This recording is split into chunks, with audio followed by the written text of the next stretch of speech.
छठ तिला एकादशी व्रत कथा। दरिद्रता नाश और पुण्य प्रदान करने वाली पावन कथा। पुराने समय की बात है।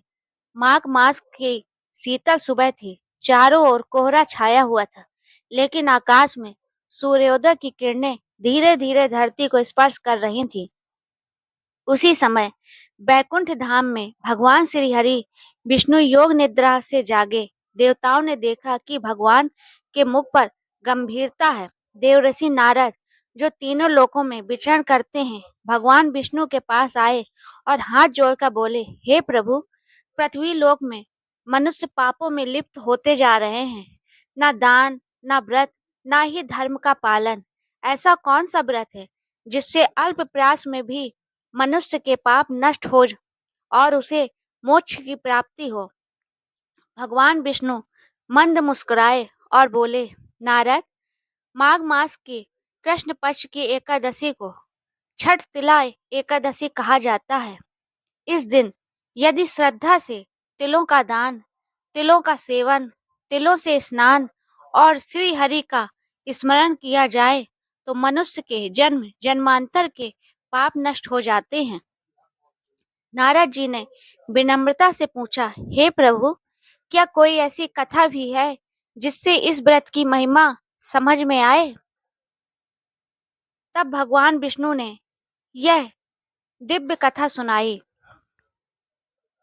प्राचीन काल की एक कथा। किसी नगर में एक ब्राह्मण स्त्री रहती थी।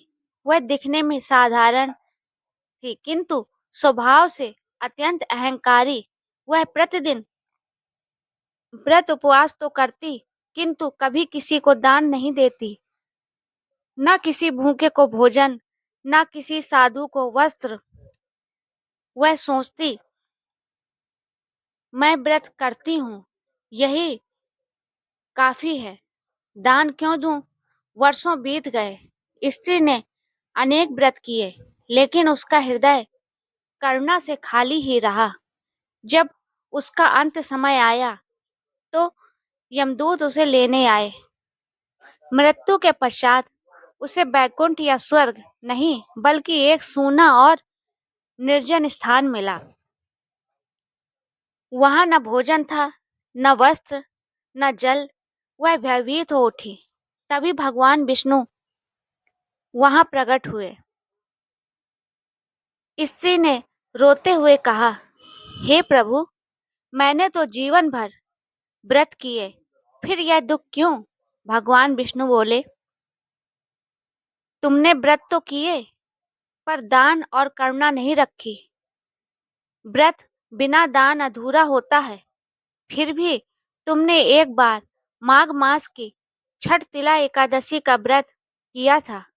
उसी पुण्य के कारण मैं तुम्हें एक अवसर देता हूँ।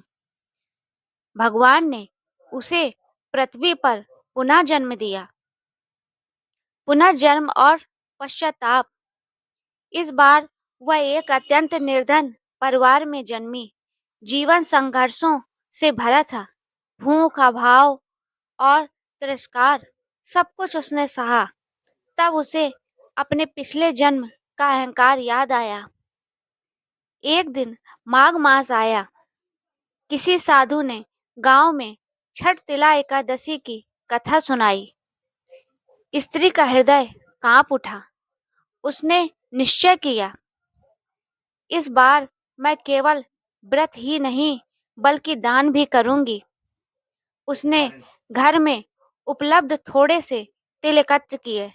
छठ तिला एकादशी के दिन उसने तिलों से स्नान किया, तिल का उपटन लगाया, तिल से बने भोजन का भोग लगाया, तिल का दान किया और पूरी श्रद्धा से भगवान विष्णु का स्मरण किया। उसकी आंखों से आंसू बह रहे थे। भगवान की कृपा। रात्रि में भगवान विष्णु ने उसे स्वप्न में दर्शन दिए और कहा, वत्स, आज तुमने सच्चे अर्थों में छठ तिला एकादशी का व्रत किया है। तुम्हारे सभी पाप नष्ट हो गए हैं। कुछ ही समय में उसके जीवन की दशा बदलने लगी। उसे सम्मान मिला, सुख मिला और अनंततः मृत्यु के बाद उसे वैकुंठ की प्राप्ति हुई। व्रत का फल। भगवान विष्णु नारद जी से बोले, जो भी मनुष्य छठ तिला एकादशी का व्रत करता है, तिलों से दान करता है, उसका जीवन पवित्र हो जाता है। यह व्रत दरिद्रता नाश करता है, पितृ दोष शांत करता है, पापों का क्षय करता है और अंत में मोक्ष प्रदान करता है। नारद जी ने भगवान को प्रणाम किया और इस कथा को पृथ्वी लोक में फैलाने का संकल्प लिया। कथा से शिक्षा। इस कथा से हमें यह सीख मिलती है कि व्रत, भक्ति और दान तीनों का संतुलन ही सच्चा धर्म है। दोस्तों, अगर आपको ये कहानी ज्ञानवर्धक लगी हो और अच्छी लगी हो तो please like subscribe my channel अद्भुत कहानी। धन्यवाद। अगर इसी तरह प्लीज मुझे सपोर्ट करते रहिए ताकि मैं इसी तरह अपने ज्ञानवर्धक कहानी लाती